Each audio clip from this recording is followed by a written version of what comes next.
అమ్మాయిలు హీరోయిన్లు ఈ బట్టలు పెడితే వేసుకొని పోతే మనమే దరిద్రం అనుభవించాల్సి వస్తమ్మా. ఏమనుకోవద్దు, హీరోయిన్లు అందరూ మీరు అనుకున్నా నాకు పోయేది లేదు, లాగి పీకుతాం మనం, అది వేరే విషయం. కానీ మీ అందం చీరలోనో మీ అందం నిండుగా కప్పుకునే బట్టల్లోనే ఉంటుంది తప్పితే సామాను కనపడే దాంట్లో ఏముండదమ్మా.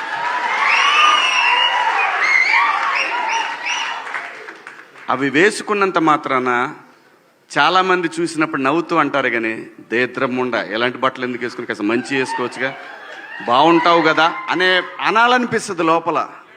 అనలేము. అంటే మళ్ళీ స్త్రీ స్వాతంత్రం లేదా స్వేచ్ఛ లేదు. స్త్రీ అంటే ప్రకృతి, ఎంత అందంగా ఉంటే అంత గౌరవం పెరిగిద్ది.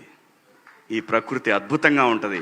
అలాగే స్త్రీ మా అమ్మ చక్కగా ఎప్పటికీ గుండెల్లో కనపడతా ఉంటుంది, ఒక సావిత్రమ్మ కానీ ఒక సౌందర్య కానీ. అలాగే ఈ జనరేషన్లో ఇంకా చాలామంది, రష్మిక, చాలామంది అమ్మాయిలు ఉన్నారు.